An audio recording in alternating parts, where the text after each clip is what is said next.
yourself! Long live the king! Bernardo, He! you come most carefully upon the hour. Just now struck 12. Get me to bed, Francisco. This relieves much thanks. It's a bitter cold, and I'm sick at heart. Have you had quiet guard? Not a mouse stirred. Well, good night. You do see Horatio and Marcellus, the rivals of my watch. If they make you stay. Stand! Who's there? A friend to this ground! Policeman to the day. Give me good night. Farewell, honest soldier, who hath relieved you? Bernardo has my place. Bernardo! Say, what? Is Horatio there? A piece of her. Welcome, Horatio. Welcome, good Marcellus. What was this thing appeared again tonight? I've seen nothing. Horatio says 'tis but our fantasy. And we want that belief take hold of her, touching this dreaded sight twice seen of us. Therefore I have entreated her along with us to watch the minutes of this night, that if again this apparition come, she may approve our eyes and speak to it. Tush, tush. 'Twill not appear. Let us once again assail your ears. This is so fortified against our story, what we have 2 nights seen. Well, let us hear Bernardo speak of this. Last night of all, when yon same star that's westward from the pole had made his course toward that part of heaven where now it burns, Marcellus and myself, the bell then beating the wine. Peace! Break thee off. Look! Where it comes again! In the same figure like the king is dead! Thou art a scholar! Speak to it, Horatio! Looks it not like the king! Bark it, Horatio! Looks like! It hurries me with fear and wonder! Question it, Horatio! What art thou that usurps this time of night? Together with that fair and warlike form in which the majesty of buried Denmark did sometimes march! By heaven I charge thee, speak! It is offended! Stay! Speak! I charge thee, speak!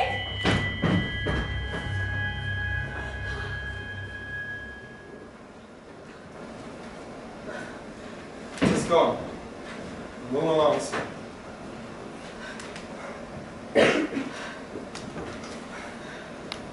How now, Horatio? You tremble and look pale. Is not this something more than fantasy? What think you on it? Oh my God! I would not this believe without the sensible and true avouch of mine own eyes! Looks it not like the king? As thou art to thyself.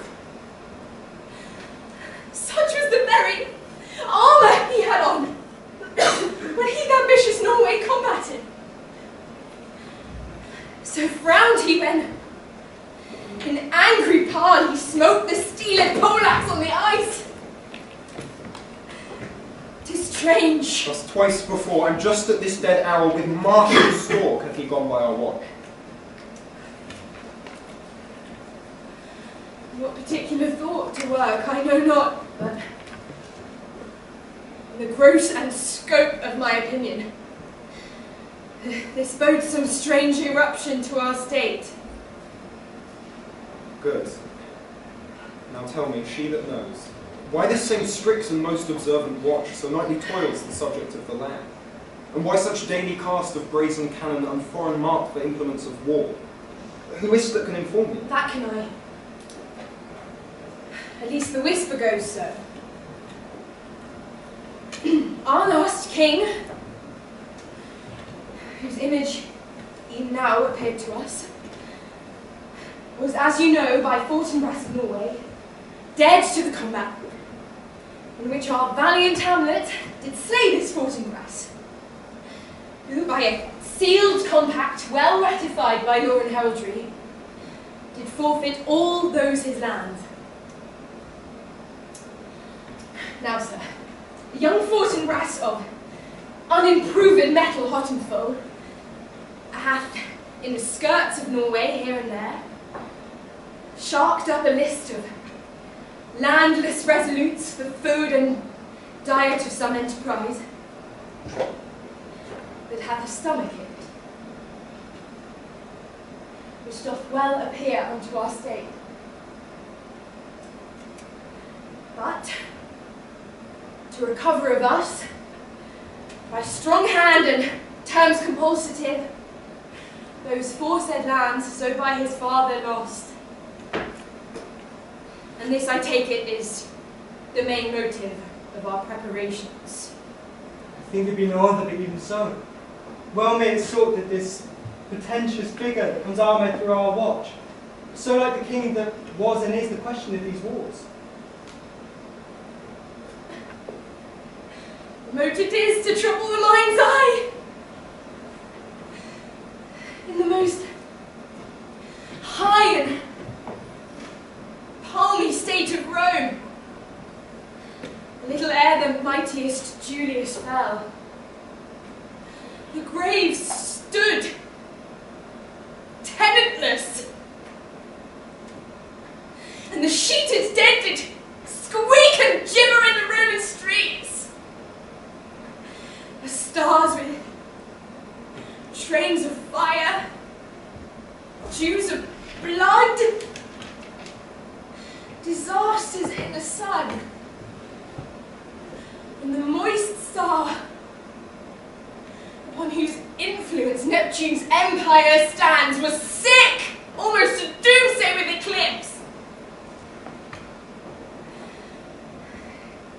And even the like precursor feared events as harbingers preceding still the fates and prologue to the omen coming on.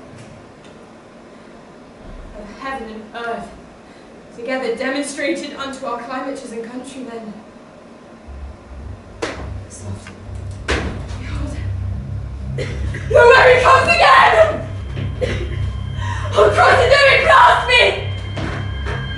Stay, illusion! If thou hast any sound, or use of voice, speak to me! Speak to me! If thou art privy to thy country's fate, which haply not knowing may avoid, oh, speak of it!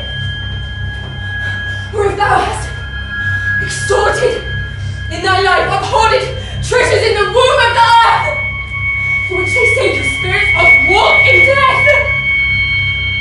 Oh, speak of it! By heaven, I charge thee, speak!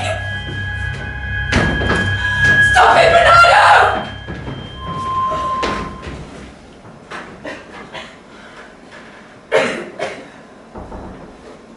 This is gone.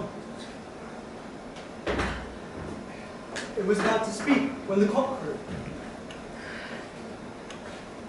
And then it started like a guilty thing on a fearful summons. I've heard that the cock that is the trumpet of day, with his lofty and shrill-sounding voice awake the god of day. And that needs warning, whether in sea or fire, in earth or air, the extravagant and erring spirit ties to his confine. But the truth herein, this present object, make relation. It faded on the crowing of the cock. Some say that ever against that season comes wherein our Saviour's birth is celebrated. The bird of dawning singeth all night long, and then they say no spirit can walk abroad, no planets strike, no fairy talks, nor witch hath a charm, so hallowed and gracious is the time. So have I heard, and do in part believe. Break we up our watch, and by my advice, let us impart what we have seen tonight unto young Hamlet. For by my life, his spirit, done to us, will speak to him.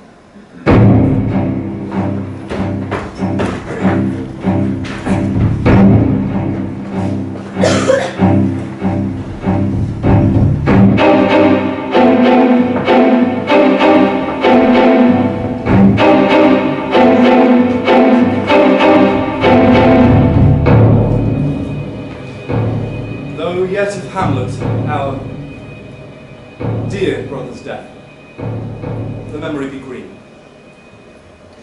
and that it us befitted to bear our hearts in grief and the whole kingdom to be contracted in one brow of woe.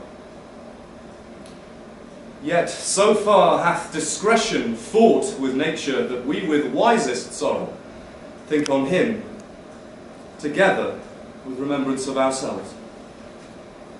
Therefore, our sometime sister, now our queen, the imperial jointress to this warlike state, have we, as 'twere with a defeated joy, with one auspicious and one dropping eye, with mirth in funeral and with dirge in marriage, in equal scale, weighing delight and dole, taken to wife.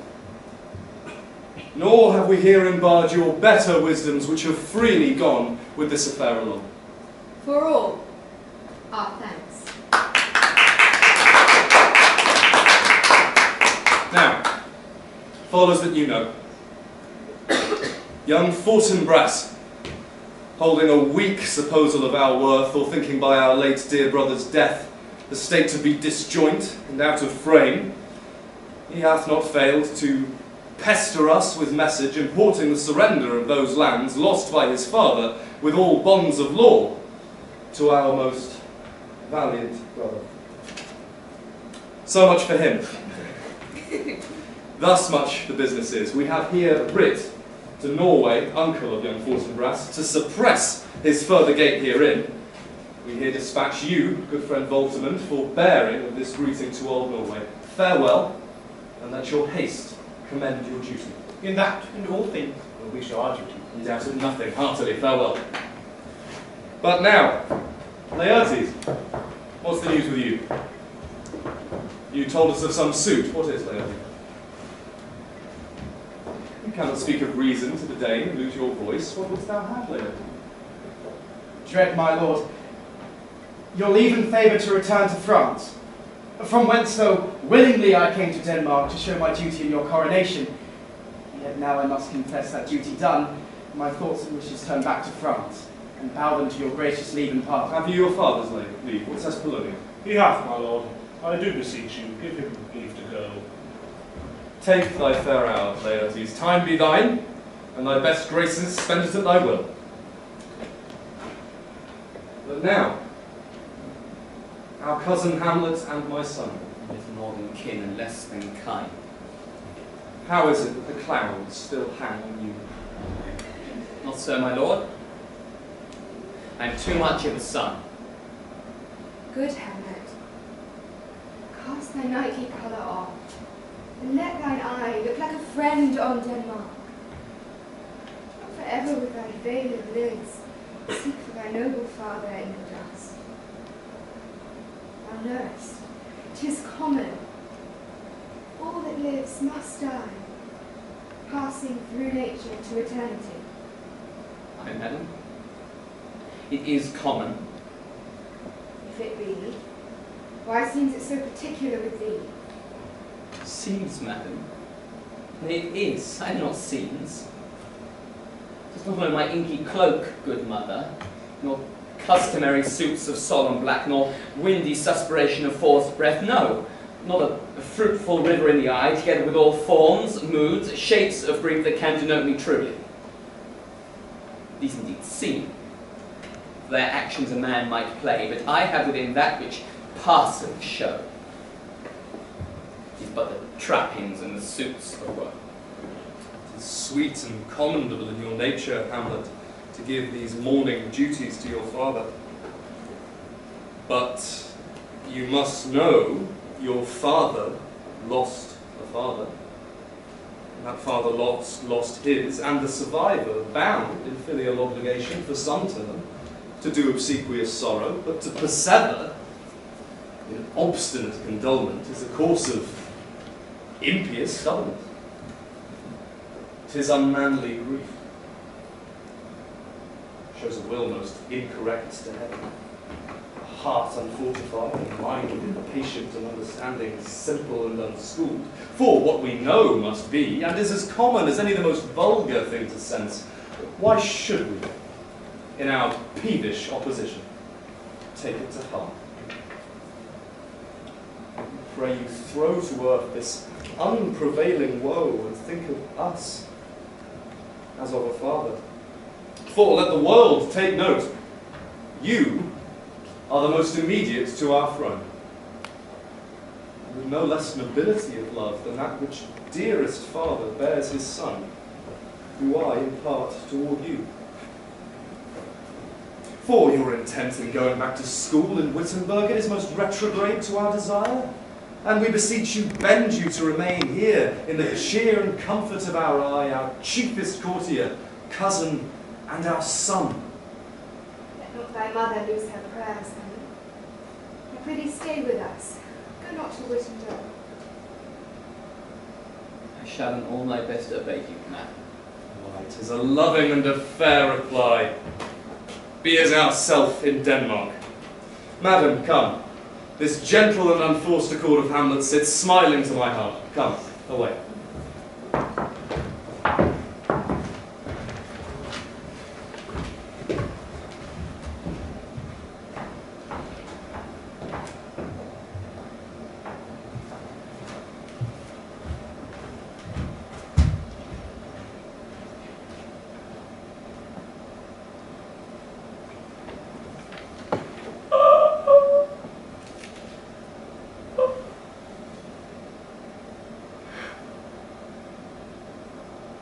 This too sullied flesh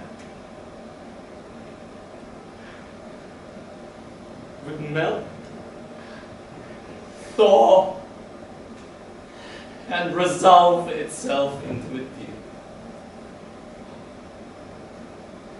Or that the everlasting had not fixed his cannon gates so slaughter. Oh, God.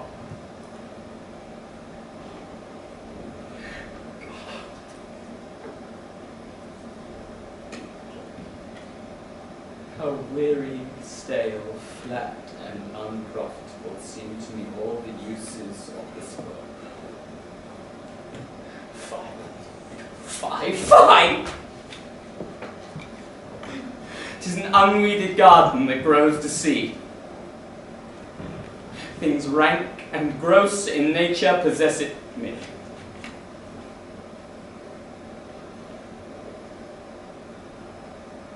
That it should come to this. But 2 months dead, nay, not so much, not 2. So excellent a king, that was to this Hyperion, to a satyr, so loving to my mother that he might not but deem the winds of heaven visit her face to roughly heaven and earth.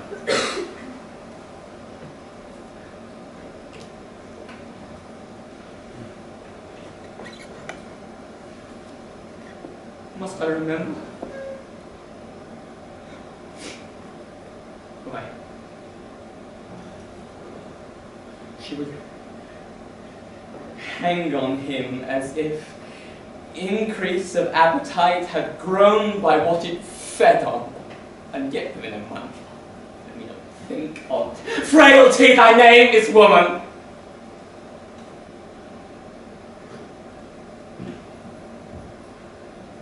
A little month, or ere those shoes were old with which she followed my poor father's body like Niobe, all tears, my she, even she, oh God. A beast that once discourse of reason would have mourned longer.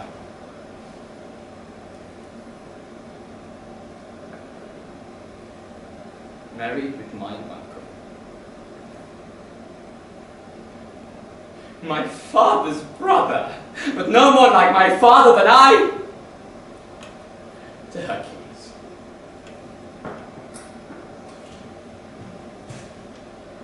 Within a month.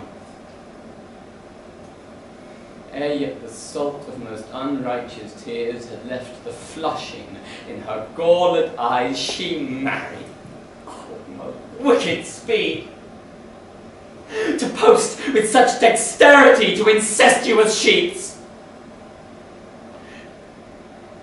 It is not nor it cannot come to good. But break my heart, for I must hold my tongue. Hail to your lordship.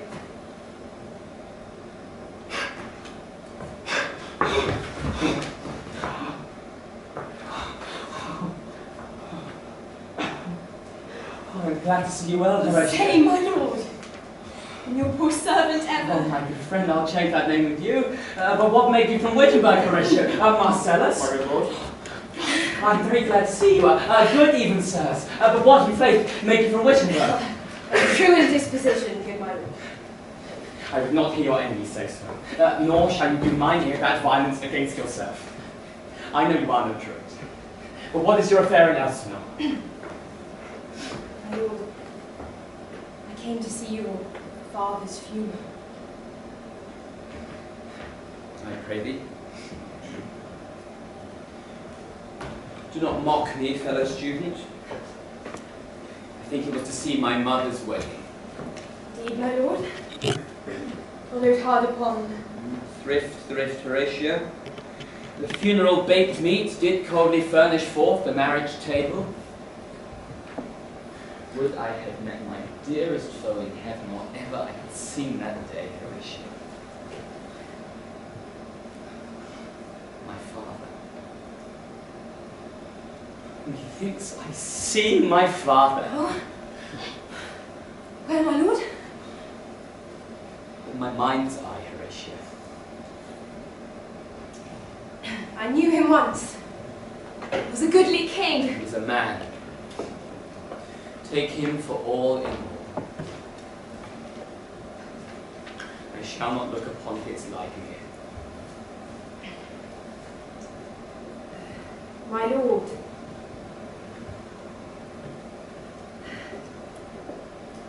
I think I saw him yesternight. Saw? My lord, the king your father. The king, my father? Cease no admiration for a while, with an attent ear till I may deliver to you, upon the witness of these gentlemen, this marvel to you. Oh, for God's love, let me hear! 2 nights together had these gentlemen, Marcellus and Bernardo, on their watch in the dead waste and middle of the night been thus encountered. A figure, like your father, appeared before them, and with solemn march walked slow and stately by them. Thrice he walked by their oppressed and fear-surprised eyes,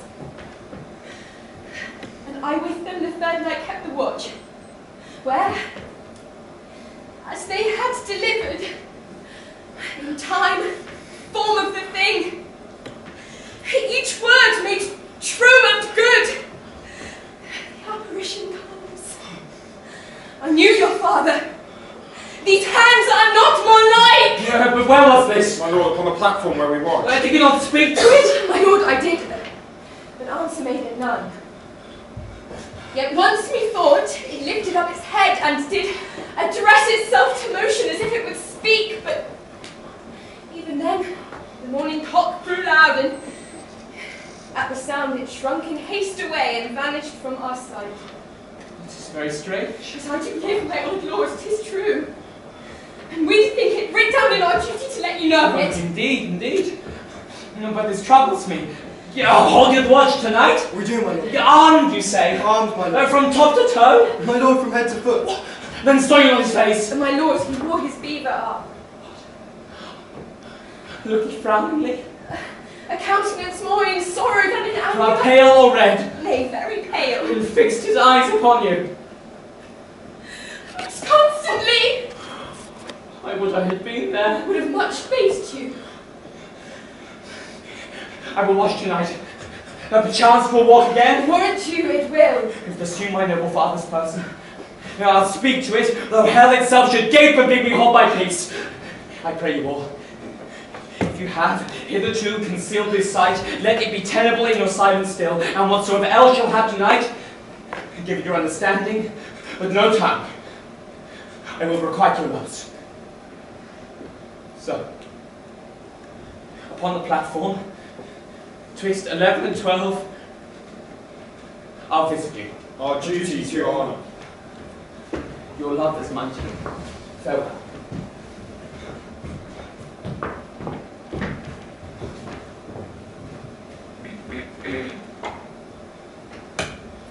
My father's spirit up in arms. All is not well. I doubt some foul play, or that the night will come. Till then, sit still, my soul. Foul deeds will rise, though all the earth o'erwhelm them. To men's eyes.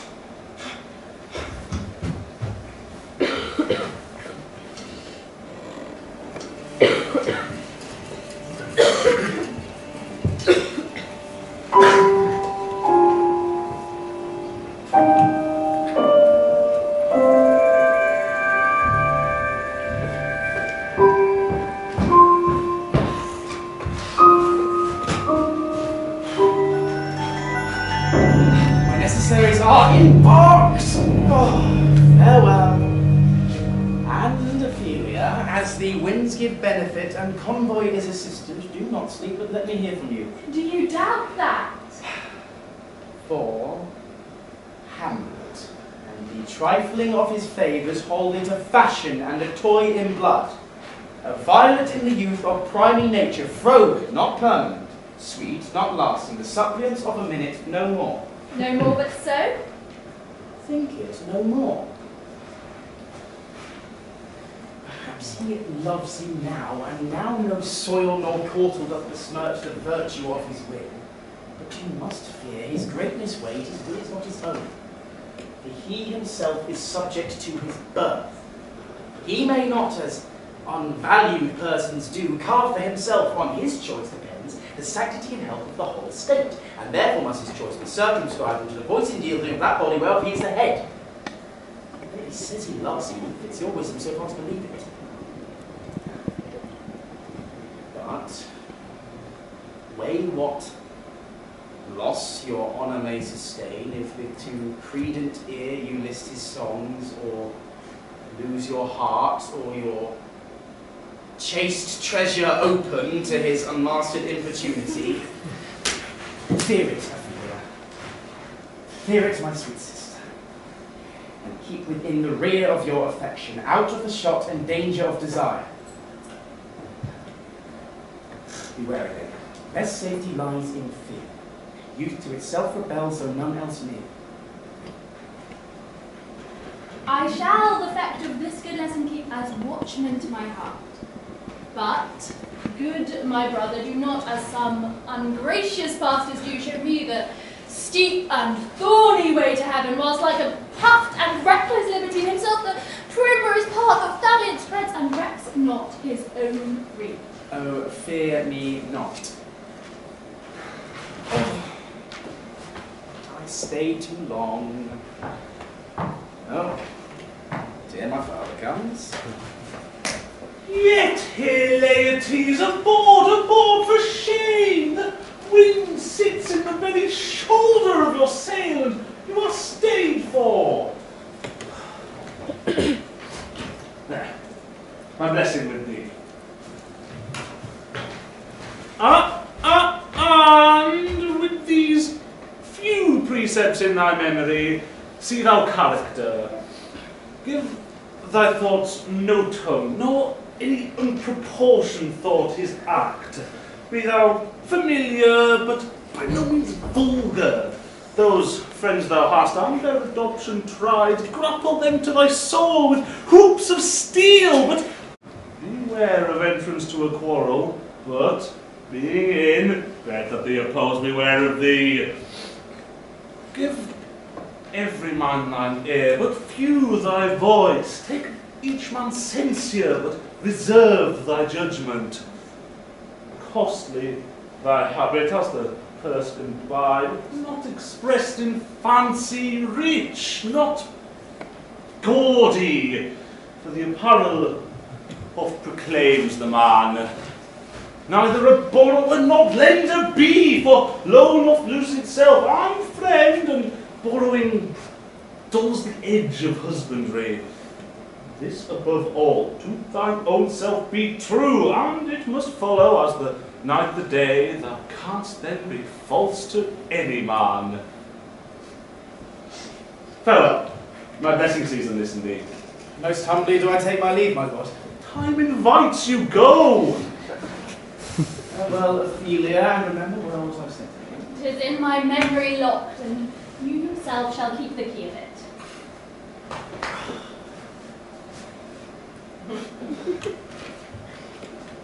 Farewell! What is't, Ophelia, he hath said to you? So please you, something touching the Lord Hamlet. Marry, well bethought. 'Tis told me he hath very oft of late given private time to you, and you yourself of your audience being most free and bounteous. If it be so, as so 'tis but on me, that in way of caution, I must tell you, you do not understand yourself so clearly as behoves my daughter or your honour. What is between you? Give up the truth. He hath, of late, made many tenders of his affection to me. Affection? Pfft, you speak like a green girl, unsifted in such perilous circumstance. Do you believe these tenders, as you call them? I do not know, my lord, what I should think. Marry, let me teach you. Think yourself a baby, like you're paying these tenders for true pay, which are not sterling. Tender yourself more dearly, or, not to crack the wind of the poor phrase running it thus, you'll tender me a boon. My lord, ye have importuned me with love in most honourable fashion. High fashion you may call it, go to, And has made countenance to these vows with all the vows of heaven.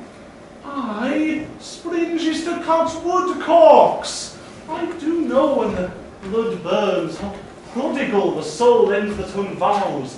His blazes, daughter, giving more light than heat, extinct in both, even in their promise, as it is a making, you must not take for fire. From this time, daughter, somewhat scanter of your maiden presence, set your entreatments to higher rate than they command to parley.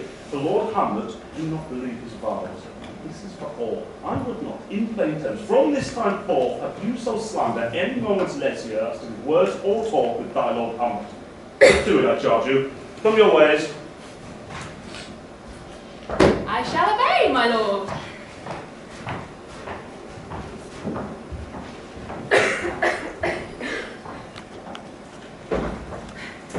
Yeah, right shrewdly. 'Tis a nipping in eager air. 'Twas near the season wherein the spirit held its wont to war. What's this mean, my lord? He will not wait tonight and takes his rouse. Keeps the sail and swaggering upstream reels, and as he drains his draught, or Rhenish down, the Keble drum and trumpet thus bray out, the triumph of his pledge. Is it a custom? Aye, marry, it is. But to my mind, though I am native here and to the manor born, it is a custom more honoured in the breach than the observance. Look! My lord, it comes! He should see means to the grace defend us!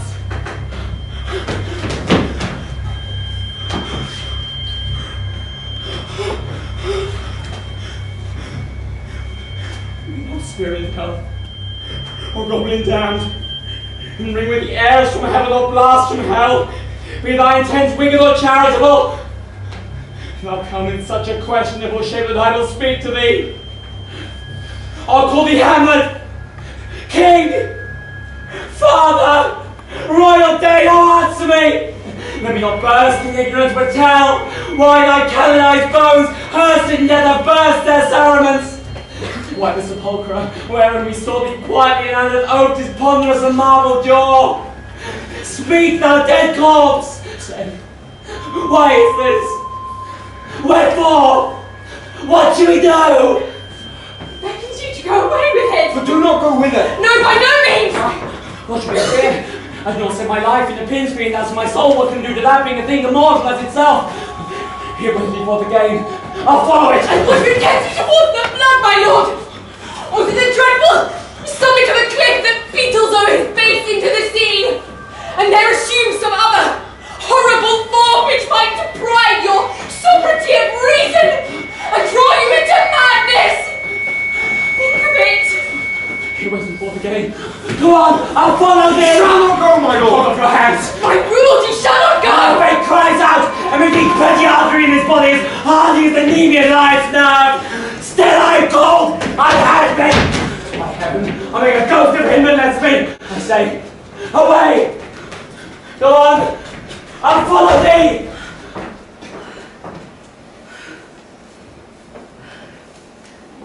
He waxes desperate with imagination. Let's follow. 'Tis not fit thus to obey. Have after! To what issue will this come? Something is rotten in the state of them.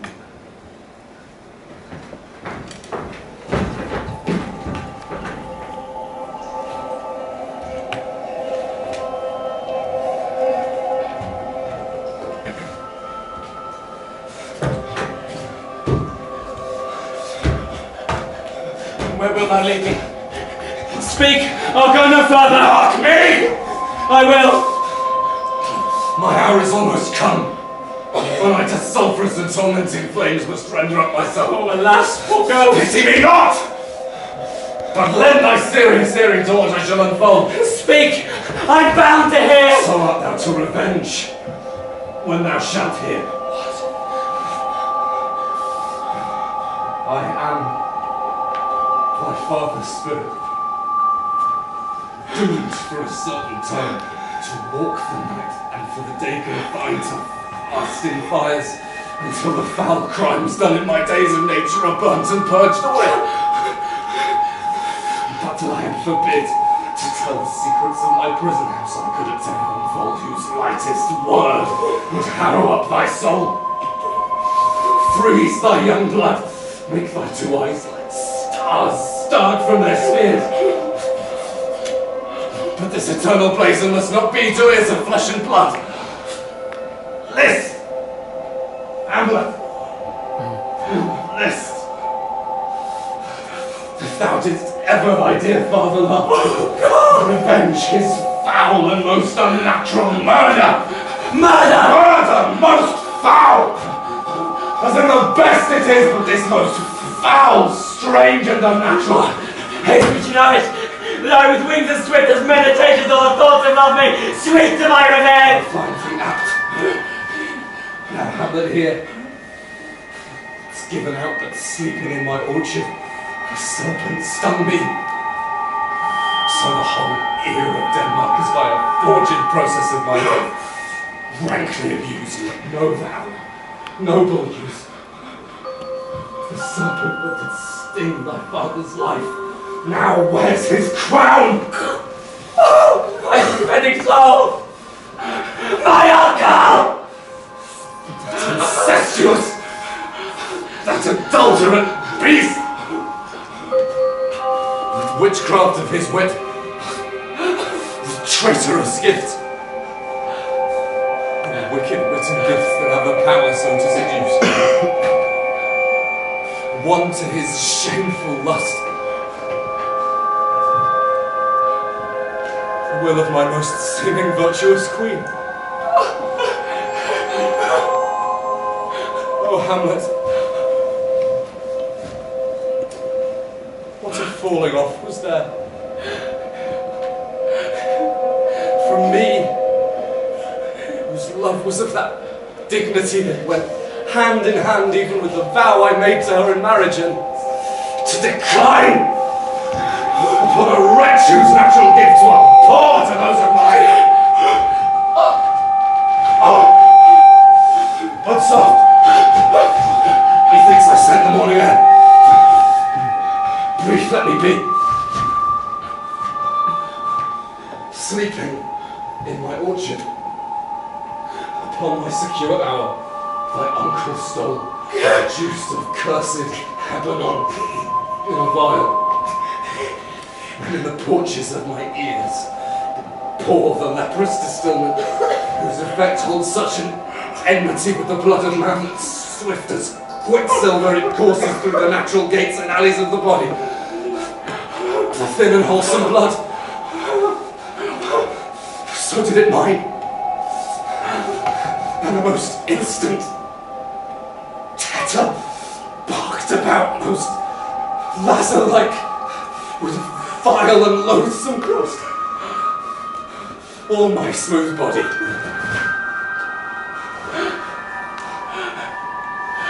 Thus was I, sleeping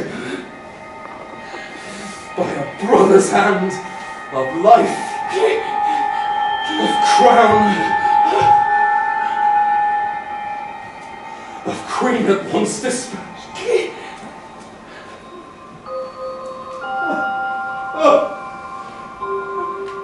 Horrible! Horrible! Most horrible!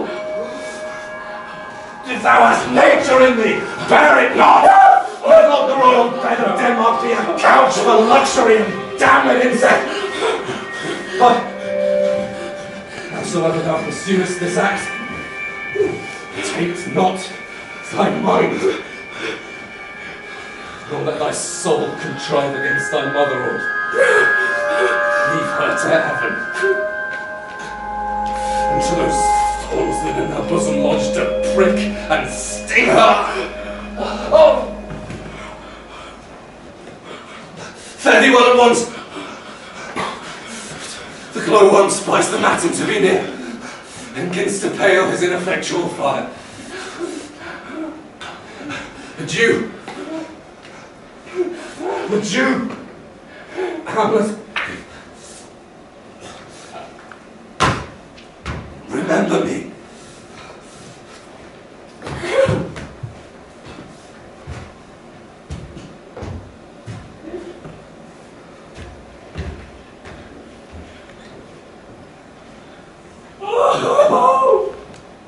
Oh, you host of heaven!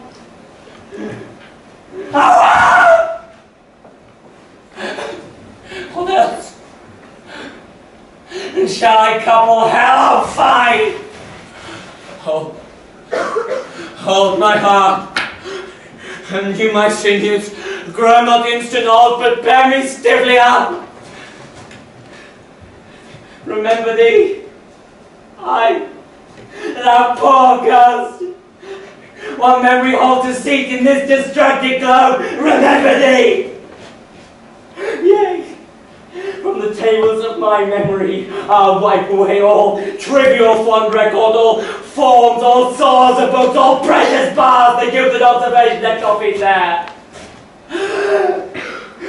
My commandment, all alone shall live within the book and volume of my brain, unmixed with baser matter, yes, by heaven. Oh, most pernicious woman! Oh, villain! Villain! Smiling down villain! Oh, my tables. Meet it is, I set it down, that one may smile and be a villain. At least I'm sure it may be so in Denmark. Oh, my lord! My lord! Hamlet! Oh, what news, my lord! Oh, wonderful! Good, my lord, tell it! No, you reveal it! But I, my lord, by heaven! Why, my lord?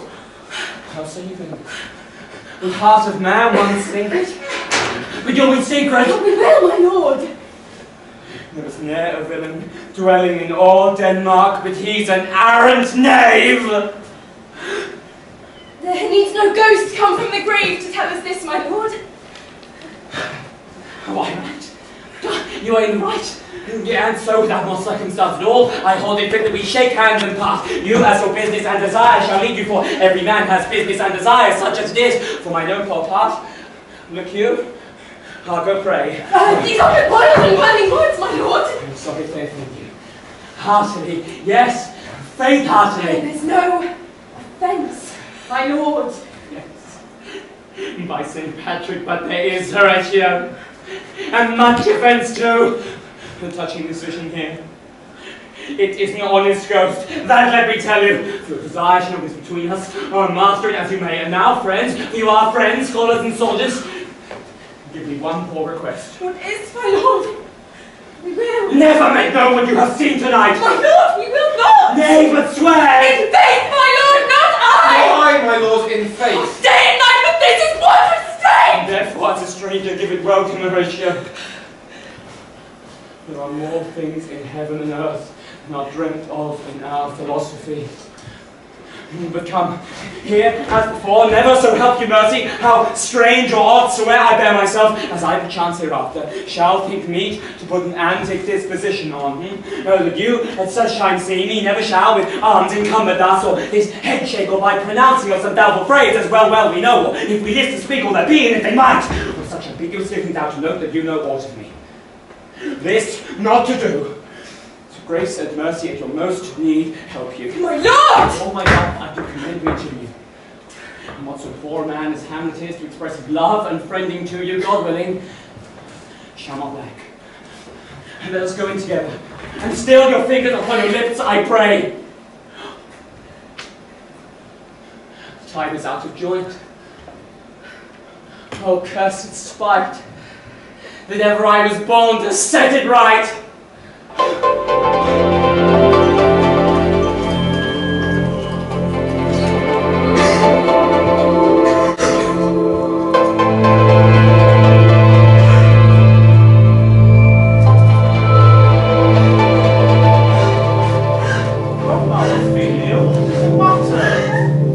Alas, my lord, I have been so affrighted.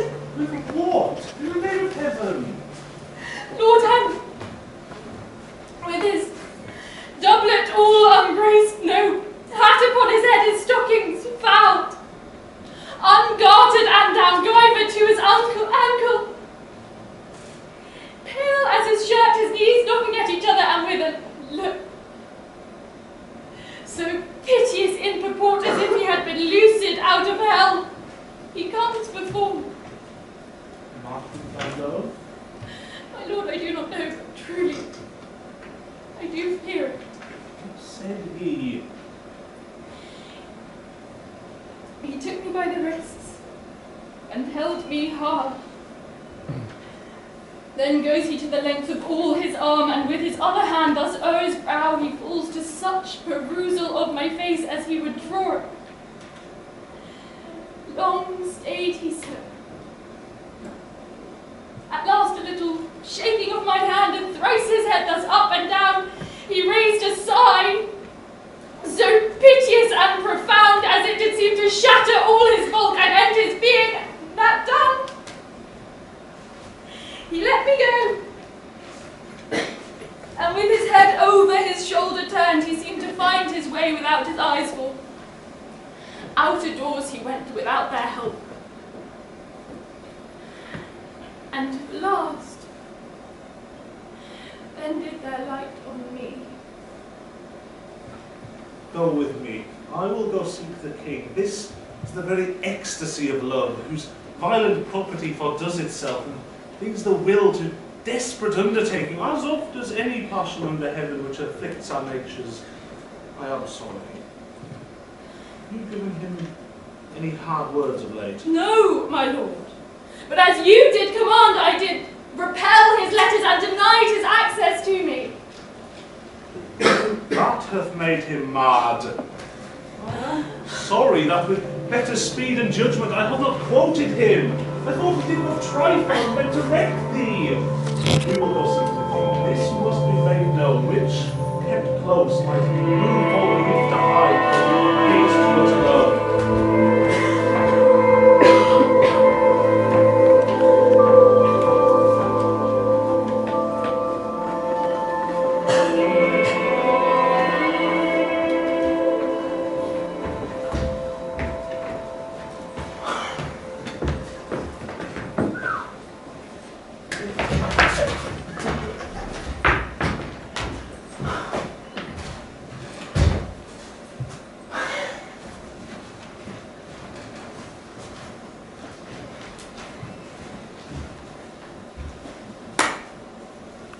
Heads. Heads. Heads. Welcome!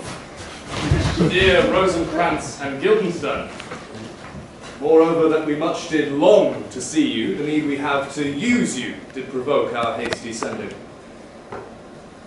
Something have you heard of Hamlet's transformation, so I call it, since not the exterior nor the inward man resembles what it was. What it should be, more than his father's death, that thus hath put him so much from the understanding of himself, I cannot deem of. I entreat you both, that being of so young days brought up with him, and since so neighboured to his youth and humour, that you vouchsafe your rest here in our court some little time, so by your companies to draw him on to pleasures, and to gather, so much as from occasions you may glean, whether aught to us unknown afflicts him thus, that open lies within our remedy. Good gentlemen, he hath much spoken of you, and sure I am 2 men there are not living to whom he more adheres.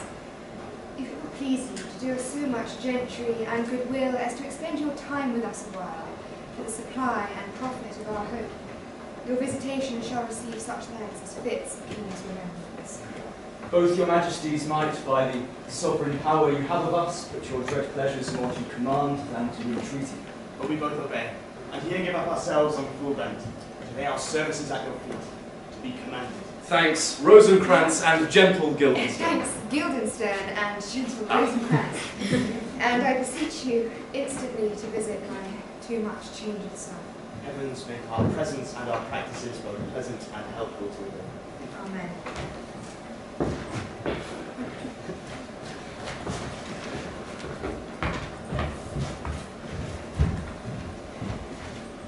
The ambassador from Norway, my lord, is joyfully returned. Still has been the father of good news.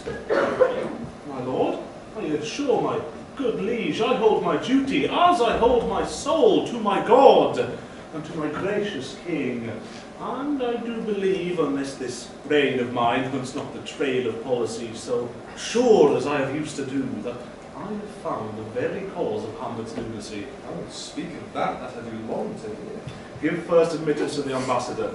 My news shall be the fruit of that great feast. Myself do grace to him and bring him in. He tells me, my sweet queen, that he hath found the head and cause of all your son's distemper. I doubt it is no other than the maid. His father's death. At least in marriage. We will sift him. Welcome, good friend. Say, Volterman, what from our brother Norway? Most fair return of greetings and designs.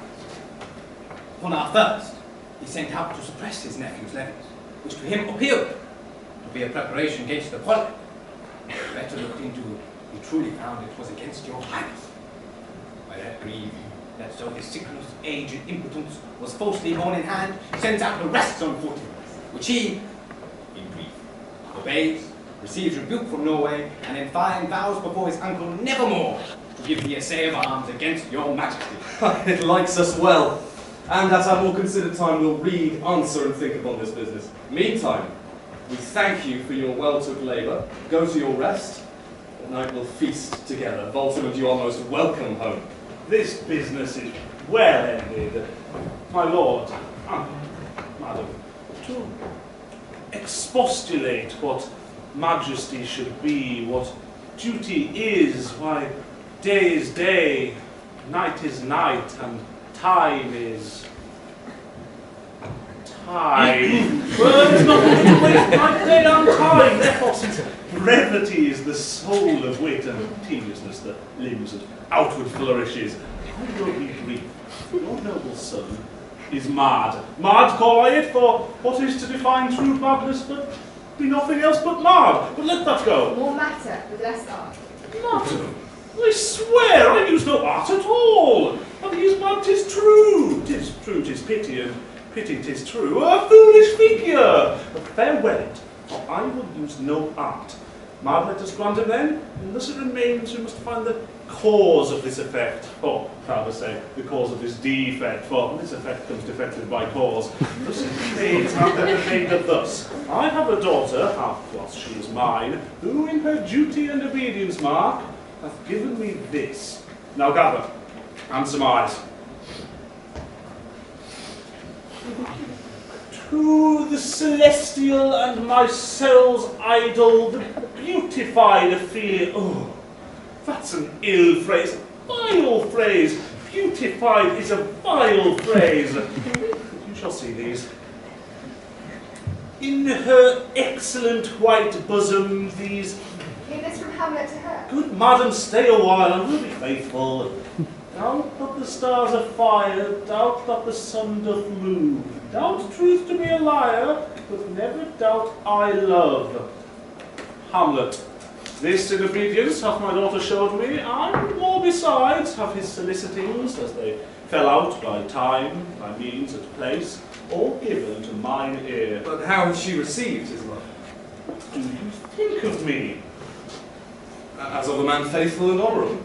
I would fain prove so, but what would you think when I'd seen this hot love on the wing? For I had perceived it, I must tell you, before my daughter told me. What would you or your good majesty, my queen, think if I had read the desk or table book, or given my heart a winking, mute and numb, or looked on this loving idle sight?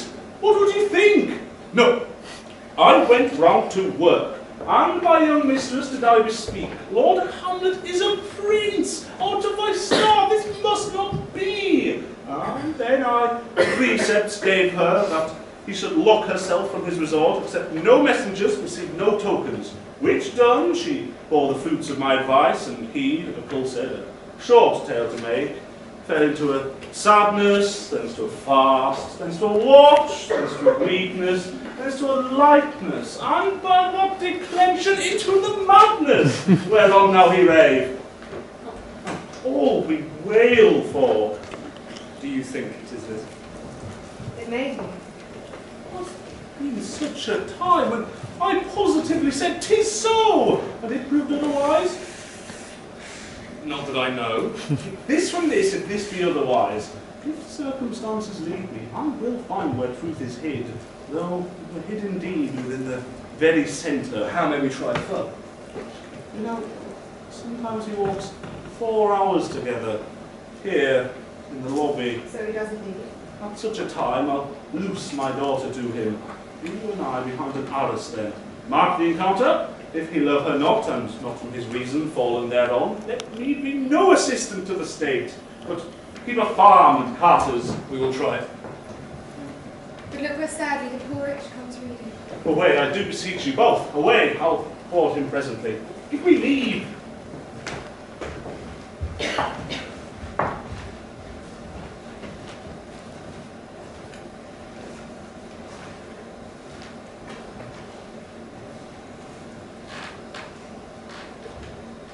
How goes my good Lord Hamlet? Well, God have mercy. Do you know me, my lord? Oh, excellent. Well, you're a fishmonger. Oh, I, my lord?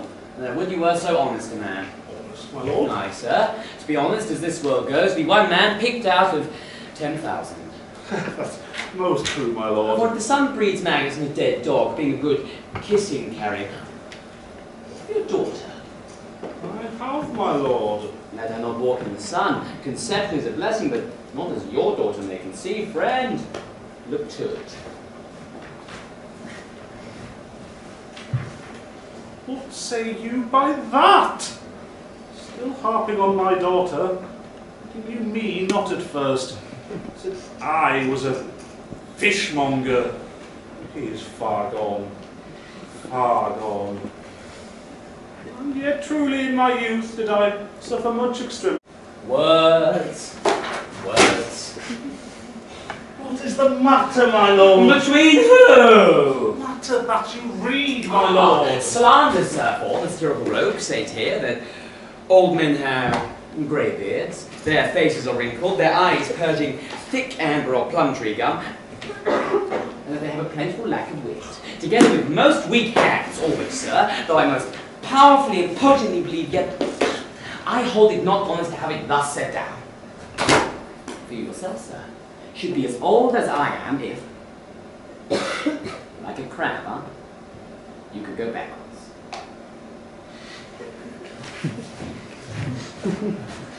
Though this be madness, yet there is method in it. Will you walk out of the air, my lord? Into my grave. Indeed, that is out of the air. Pregnant sometimes his replies are, a happiness that madness hits upon, which reason and sanity could not so prosperously be delivered of. I'll leave him. Somehow contrive the means of meeting between him and my daughter. My honourable lord, I most humbly take my leave of you. You cannot, sir, take from me anything I will more willingly part with all. Except my life. Oh, except my life. Oh my, except my life! Very well, my lord. Tease, old fool. You seek thy Lord Hamlet, there it is. God save you, sir. My honoured lord. My most dear lord. My excellent good friends, how dost thou, Gilston? Up, Rosencrantz, how do ye both? As the indifferent children of the earth, happy in that we're not over happy. On fortune's cap we're not the very button. Ah, nor the soles of her shoe. Neither, my lord. Either about her waist, or in the middle of her favours. Faith, her privates we. All the secret parts of fortune. Most true, she is a strumpet. But what's the news? None, my lord. But that the world's grown honest. It is doomsday near. But your news is not true. Let me question more in particular. What have you, my good friends, deserved at the hands of fortune that she should send you to prison hither? Prison, my lord. Denmark's a prison. Then it's the world one. A goodly one, in which there are many wards, confines, and dungeons, Denmark being one of the worst. We think not so, my lord. Why? 'Tis none to you. For there is neither good or bad, but thinking makes them so. To me it is prison. Why then your ambition makes it one? It is too narrow for your mind. I can be bounded in a nutshell and count myself king of infinite space. Were it not that I had bad dreams. In which dreams are indeed ambition, for the very substance of the ambitious is merely the shadow of a dream. The dream itself is but a shadow, but be to my friendship. What make you Elsinore? To visit you, my lord. No other occasion. We not sent for? Is it your own inclining? Is it a free visitation? Come to justly with me. Come, come, nay, speak. What should we say, my lord? Why, anything, but to the purpose. You were sent for. There's a kind of confession in your look, but your modesties have not craft of colour. I know the good king and queen have sent for you. To what end, my lord? That you must teach me. But I will come to you by the rights of our fellowship, by the constancy of our youth, by the obligation of our ever-preserved love, and by what more a better proposer could charge you withal. Be even and direct with me, whether you were sent for or no. What say you? You love me, hold not off. My lord, we were sent for. I will tell you why. And so shall my anticipation prevent your discovery. Your secrecy to the king and queen moults no feather. I have of late, but wherefore I know not, lost all my nerve. Forgone all custom of exercise, and indeed it goes so heavily with my disposition that this goodly frame, the earth, it seems to me a sterile promontory. Its most excellent canopy, the air, its brave, a hanging firmament fretted with golden fire.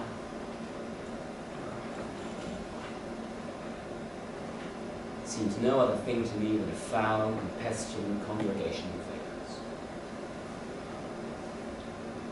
What piece of work is a man? How noble in reason, how infinite in faculty, in form and moving, how express, and admirable in action, how like an angel, in apprehension, how like a god. The beauty of the world, the paragon of animals. And yet, to me, what is this quintessence of dust? Man delights not me. No, nor woman neither.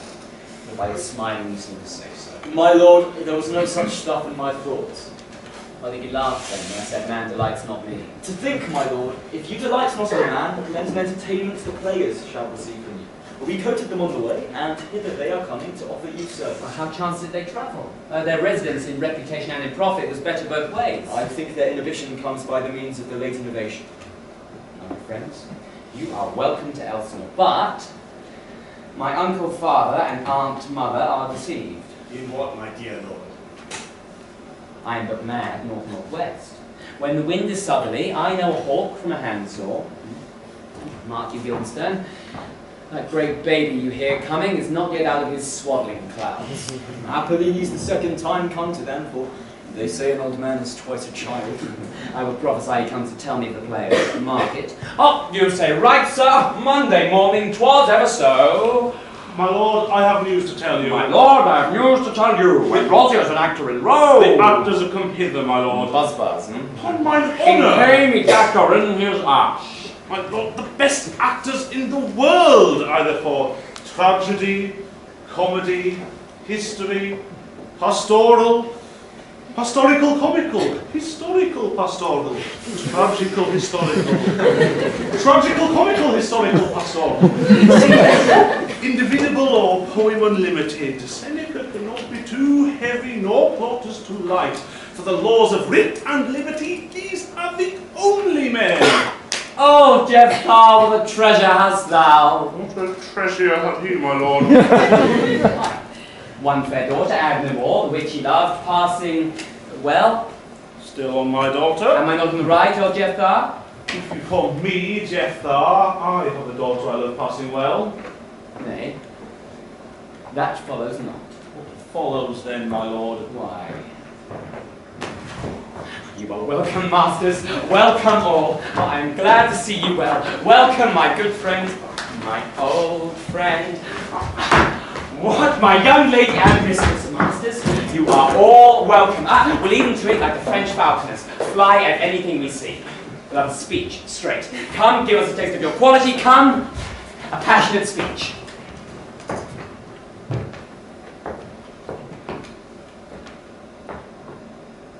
What speech, man? I heard you speaking a speech once, but it was never acted, or if it was, not above once. For the play I remember, Please Not the Million, 'twas caviar to the general. But, as I received it, and others whose judgment in such matters cries in on top of mine, an excellent place. Well digested in scenes, set down with as much modesty as cunning. I remember one called it an honest method, as wholesome, sweet, and by very much more, handsome than fine. One speech that I chiefly loved. 'Twas Aeneas' tale to Dido, and thereabout of it especially when he speaks of Priam's slaughter. If it live in your memory, I begin at this line. Let me see. The rugged Pyrrhus, like the Hyrcanian beast. It is not so. It begins with Pyrrhus. The rugged Pyrrhus. He whose sable arms, as black as his purpose, did the night resemble when he lay couched in the ominous horse, now this dread and black complexion smeared with heraldry more dismal, head to foot, now is he total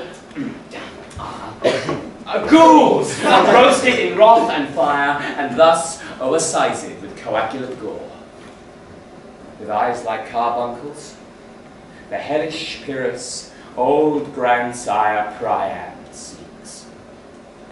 So, proceed. Oh, God, my lord, well spoken, with good accent and good discretion. Anon he finds him, striking too short at Greeks. His antique sword, rebellious to his arm, lies where it falls, repugnant to command. Unequal matched Pyrrhus at Priam drives, in rage, strikes back. But with the whiff and wind of his fell sword, the unnerved father falls. Then, senseless Ilium, seeming to feel this blow, with flaming top stoops to its base, and with a hideous crash takes prisoner Pyrrhus' ear. For lo, his sword, which was declining on the milky head of Reverend Priam, seemed in the air to stick.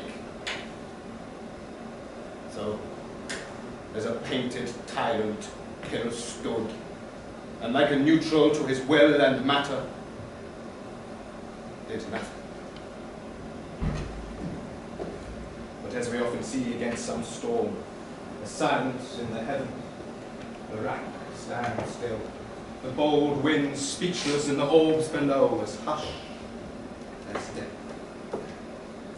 Anon, the dreadful thunder doth rend the region. So, after Pyrrhus' pause, aroused vengeance sets him new a work, and never did the Cyclops' hammer fall on Mars' armors forged for proof etern with less remorse than Pyrrhus' bleeding sword now falls on Priam. Out! Out! Thou strumpet fortune! All the gods in general synod take away her power, break all the spokes and fellies from her wheel, and bowl the round nave down the hill of heaven, as low as to the feet. This is too long. Pretty, say on. It's for either a tale of Bawdry or he sleeps. Say on. Come to Hecuba. Oh, who had seen the mobile queen? The mobile queen. That is good. The mobile queen is good. Run barefoot, up and down, threatening the flames with Bison rune. The clout upon that head where late the diadem stood, and for a robe about her lank, and all o'er teemid loins a blanket, and the alarm of fear caught up. Who this had seen, with tongue in venom steeped, 'gainst fortune's state would treason have pronounced. And if the gods themselves had seen her then, when she saw Pyrrhus make malicious sport in mincing with his sword her husband's limbs, the instant burst of clamour that she made, unless things mortal move them not at all, would have made milch the burning eyes of heaven, and passion in the gods. Look, he has not turned his colour and has tears in his eyes. Pray you no more. It is well. I'll have thee speak out the rest soon. Good my lord, when you see these players well bestowed, do you hear? Let them be well used. They are the brief and abstract chronicle of the time. After your death, you had better have a bad epitaph and they'll report while you live. My lord, I will use them according to their desert. Your spot kinsman is much better. Use every man after his desert who should scape with him. Use every man after your own honour and dignity. The less they deserve, the more merit is in your bounty. Take them in. Come, sirs. Follow him, friends, and we'll have a play tomorrow. We'll have tomorrow night.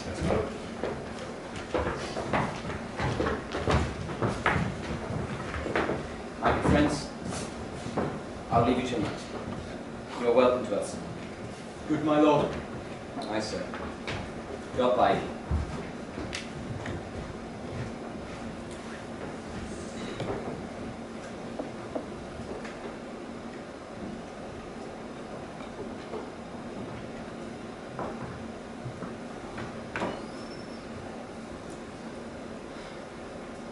Now I'm alone.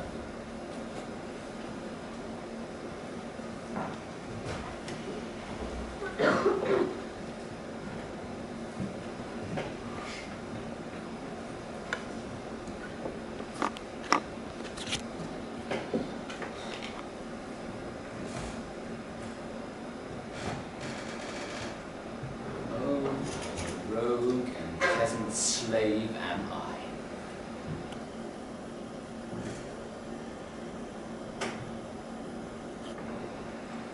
Is it not monstrous that this player here, but in a fiction, in a dream of passion, can force his soul so to his whole conceit that from her working will his visage want? Tears in his eyes, distraction in his aspect, a broken voice. And his whole function suiting with forms to his conceit. And all for nothing. For Hecuba. What's Hecuba to him, or he to Hecuba, that he should weep for her?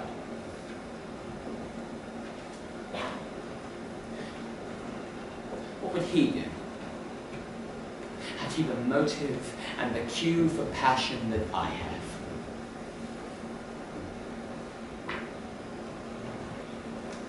He would drown the stage with tears, and cleave the general ear with horrid speech, make mad the guilty and appall the free, confound the ignorant, and amaze indeed the very faculty of eyes and ears.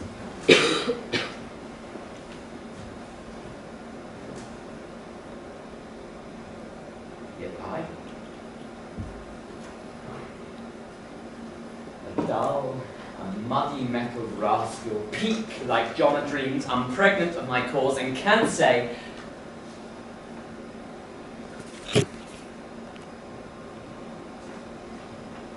not for a king upon whose property and most dear life a damned defeat was made.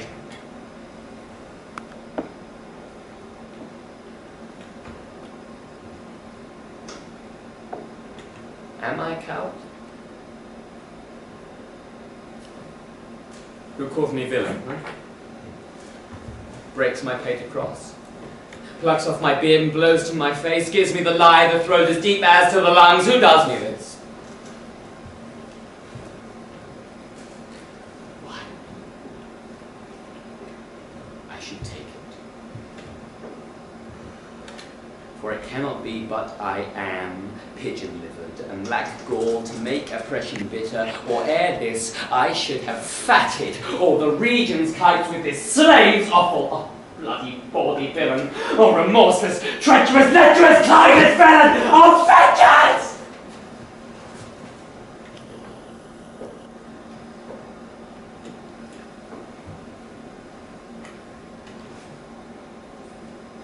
Why? What an ass am I? I sure this is most brave. And I, the son of a dear father murdered, prompted to my revenge by heaven and hell, must, like a whore, unpack my heart with words, fall a curse, like a very drag, a scullion, a fire upon it, foe about my brains!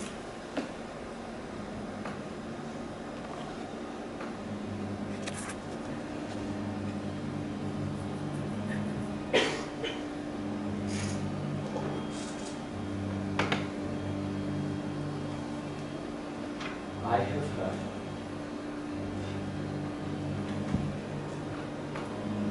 The guilty creatures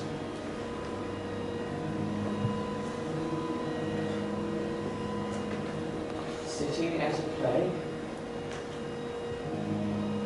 have by the very cunning of the scene struck so to the soul that presently they have proclaimed their malefactions. For murder, though it have no tongue,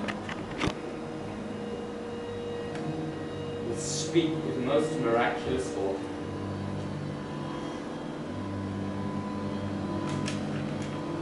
I'll have these players play something like the murder of my father before mine uncle. I'll observe his looks. I'll tempt him to the quick if he but blench. I know my course.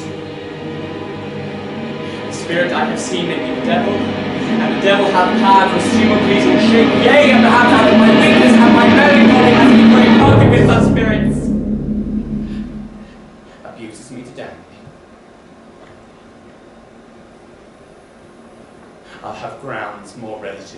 conscience. The play's the thing, wherein I'll catch the conscience of the king!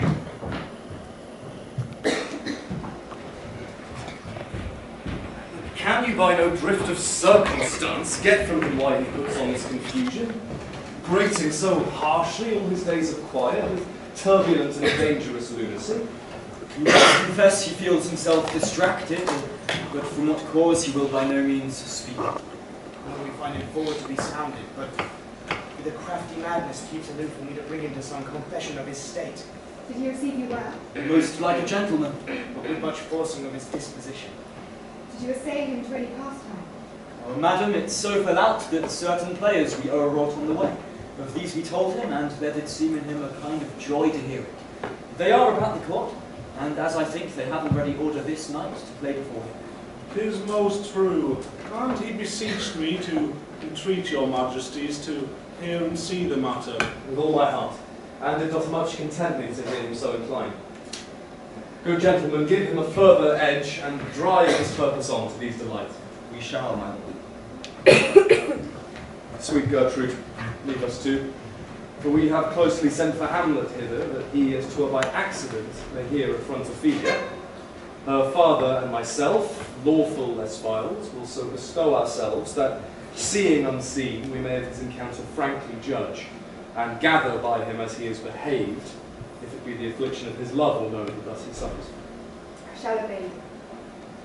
And for your part, Ophelia, I do wish that your good beauties be the happy cause of Hamlet's violence.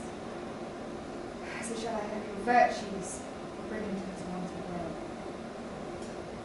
Madam, I wish it may. Ophelia, come you here, gracious, so please you. We will bestow ourselves. I hear him coming. Let us withdraw.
Whether it is nobler in the mind to suffer the slings and arrows of outrageous fortune,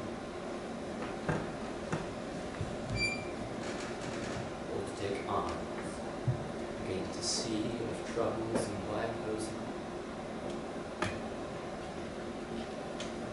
Anything?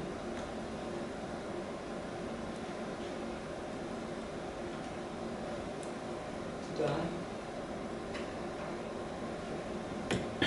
Sleep? No more. And lie asleep to say say we end the heartache and 1,000 natural shocks that flesh is heir to.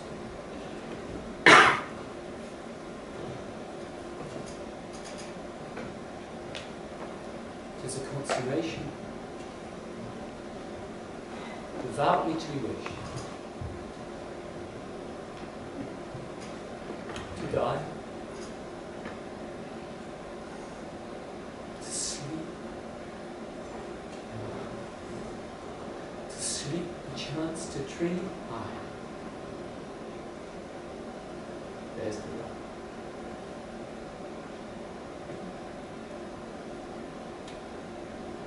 For in that sleep of death, what dreams may come when we have shuffled off this mortal coil, must give us pause.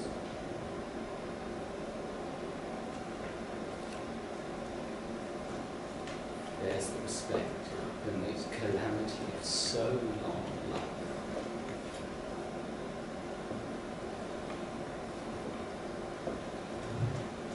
For who would bear the wits and scorns of time, the oppressor's wrong, the proud man's contumely, the pangs of disprized love, the law's delay, the insolence of office, and the spurns that patient merit of unworthy takes?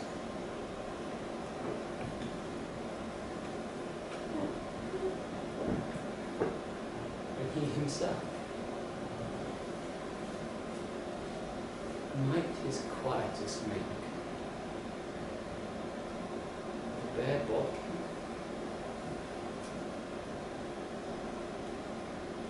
who would these fathers bear, to groan and sweat under a weary life, but that the dread of something after death, the undiscovered country, from whose bourne no traveller returns. Puzzles the will. It makes us rather bear those ills we have and fly to others that we know not of.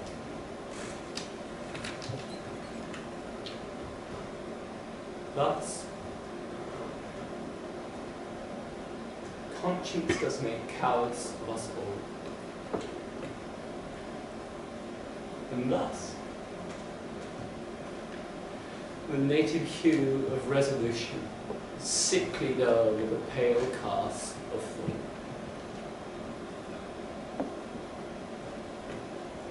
And enterprises of great pith and moment with this regard,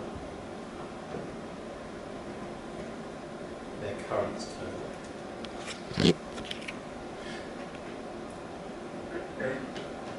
And lose the name of action.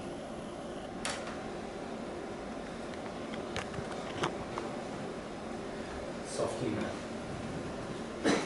the fair Ophelia, move, and thy orisons be all my sins.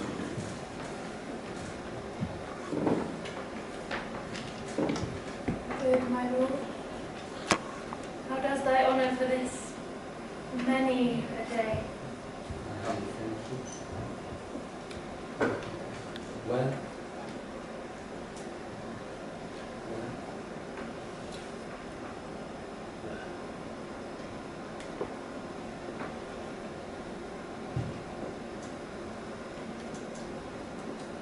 My lord, I have...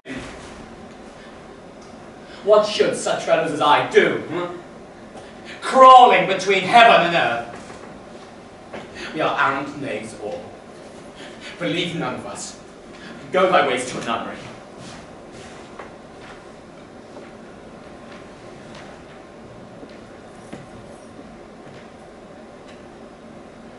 Where is your father?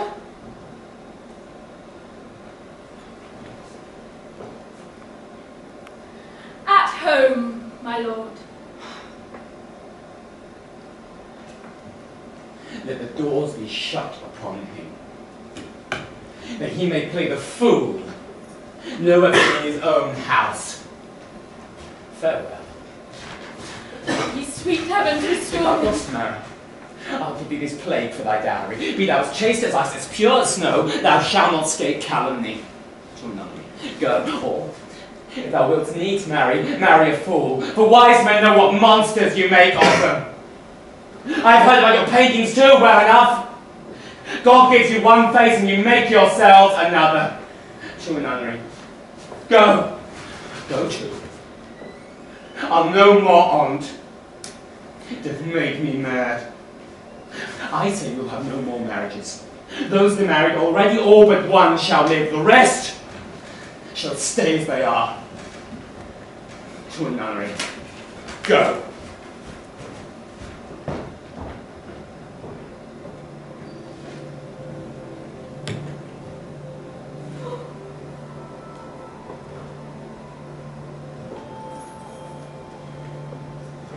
What a noble mind is here. O throne. The courtiers, soldiers, scholars, eye, tongue, sword. The expectancy and ruse of this fair state, the glass of fashion and the mould of form, the observed of all observers quite down.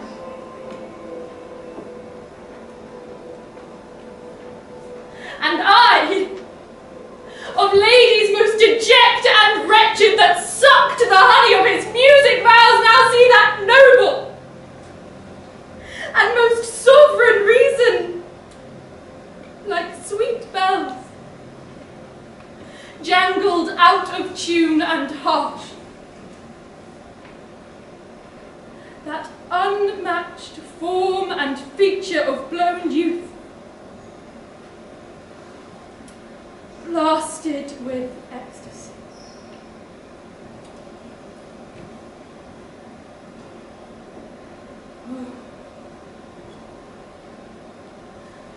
Woe is me.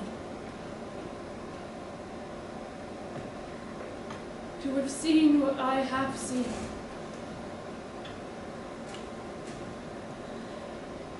See what I see.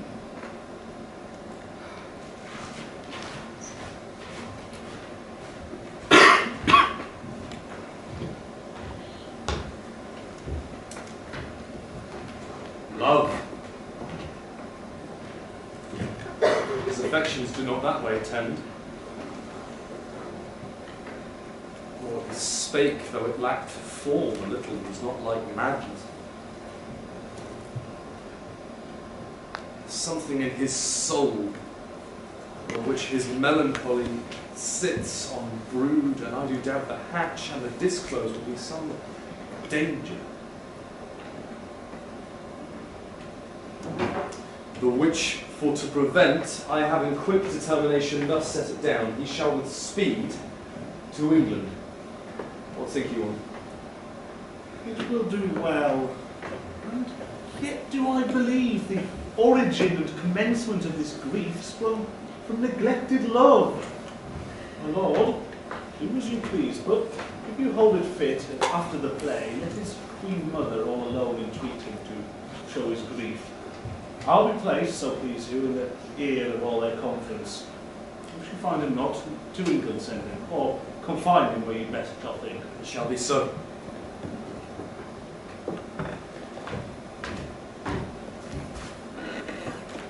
Madness in great ones must not unwatched go.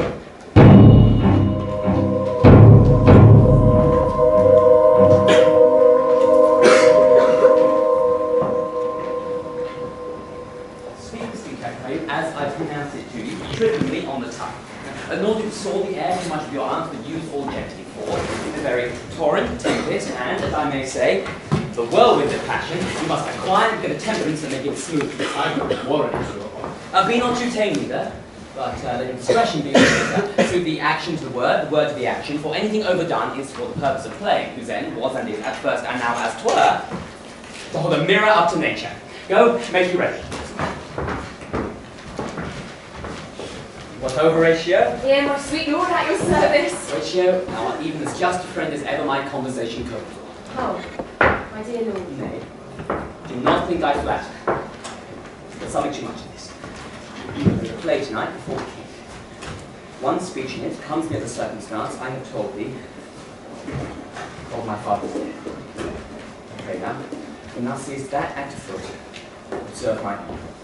For if his occulted guilt does not itself unkennel at one speech, it is a damned ghost that we have seen. Go. Thou coming to the play. I get to a place I must be idle. How fares our cousin Hamlet? Excellent, in faith. Of the comedian's dish I eat the air. Promise, Gran, you cannot feed captains so. I have nothing with this answer, Hamlet. These words are not mine. No, nor mine now. My lord, you said you played in the university once, you say?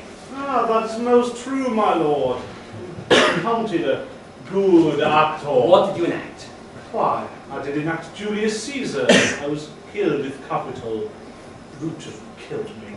Was a brute part of him to kill so capital a calf there? Be the players ready? Aye, my lord. They stay upon your patience. Come here, good Hamlet. Sit by me. No, good mother. Is metal more attractive? Oh, do you mark that? Ready? Shall I lie in your lap? No, my lord. Oh, I mean my head upon your lap. Aye, my lord. Oh, do you think I speak of cunt with I think nothing. There's a fair thought lie between maiden's legs? What is, my lord? Nothing. You are merry, my Oh, lord? who, I? Aye, my lord. God, you're only jig maker. What should a man do but be merry? For, look you, how cheerfully my mother looks, and my father died within these 2 hours. Nay, it was twice 2 months, my lord. So long. Nay then, let the devil wear black, for I'll have a suit of sables. 2 months dead and not forgotten yet? Why then, let's hope a great man's memory might outlive his life half a year.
They'll tell all. Will they tell us what the show meant?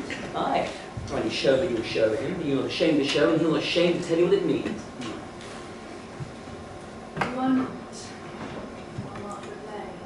For us, and for our tragedy, here stooping to your clemency, we beg your hearing patiently. Is this the prologue or the poetry of a ring? Brief, my lord. It's woman's love.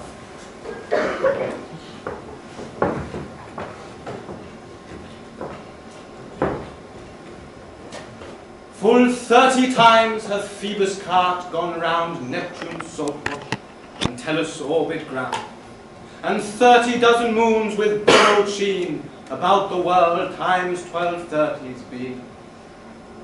Since love, our hearts, and Hymen did our hands unite commutual in most sacred band. So many journeys may the moon and sun make us again count o'er ere love be done. But woe is me, You were so sick of late, so far from cheer and from your former state. Now, what my love is, proof hath made you know. And as my love is sized, my fear is so. Faith, I must leave thee, love, and shortly too.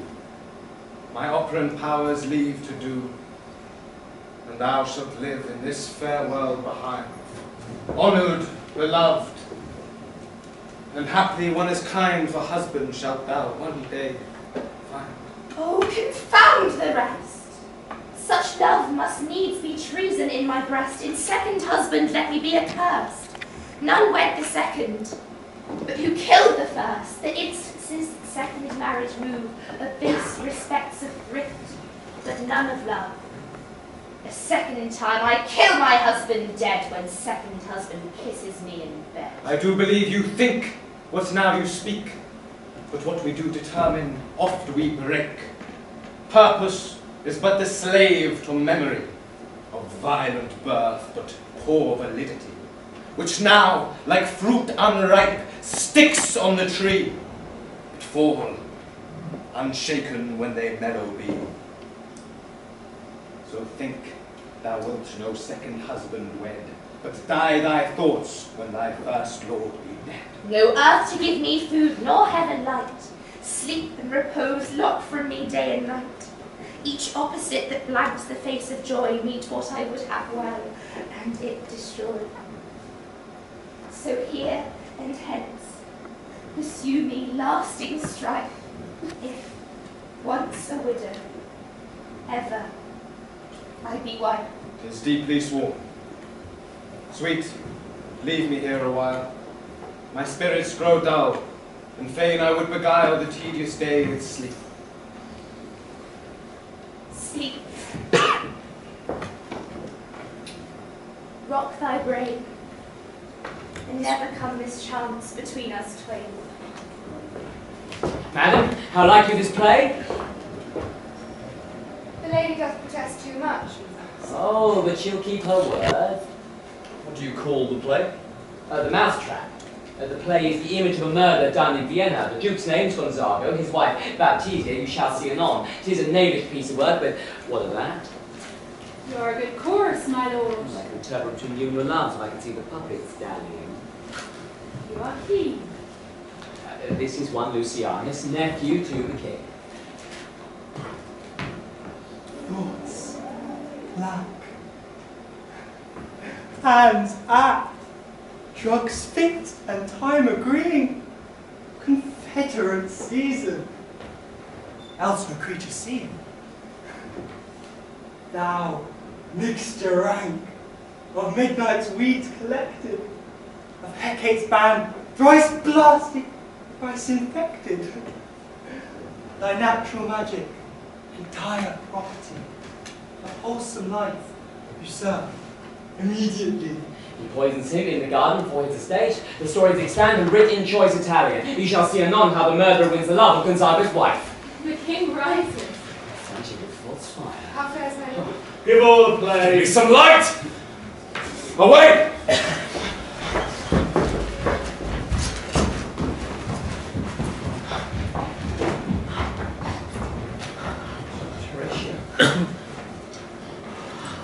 I'll take the ghost to her with £1,000.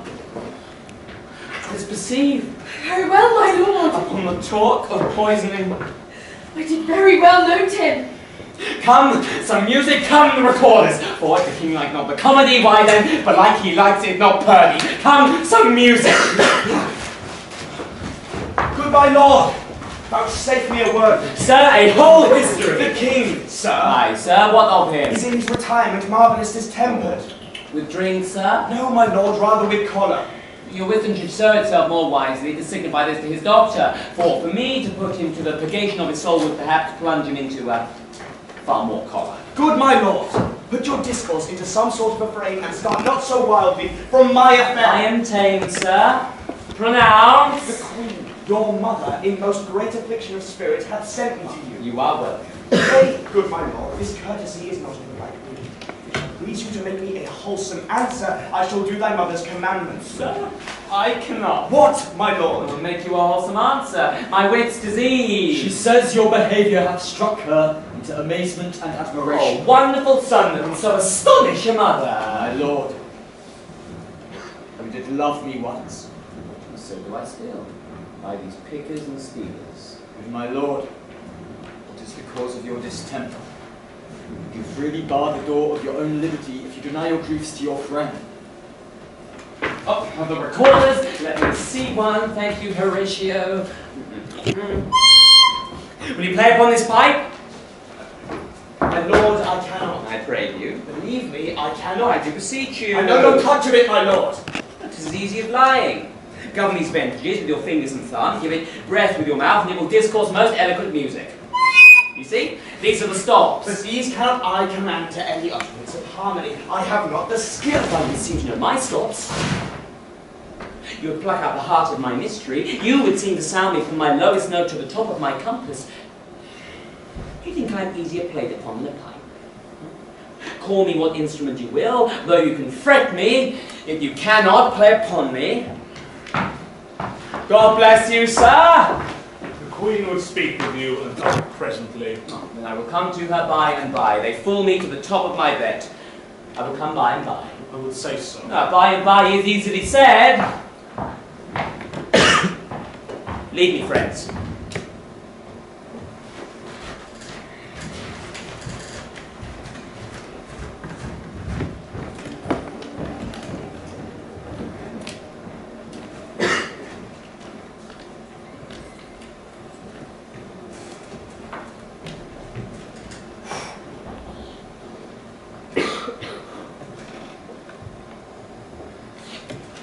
It is now the very witching time of night,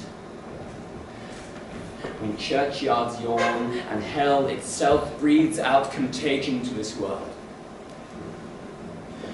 Now might I drink hot blood and do such bitter business as the day would quake to look on. Soft. Now to my mother. Oh heart, lose not thy nature. Let not ever the soul of Nero enter this firm bosom. Let me be cruel, not unnatural. I speak daggers to her, but use none.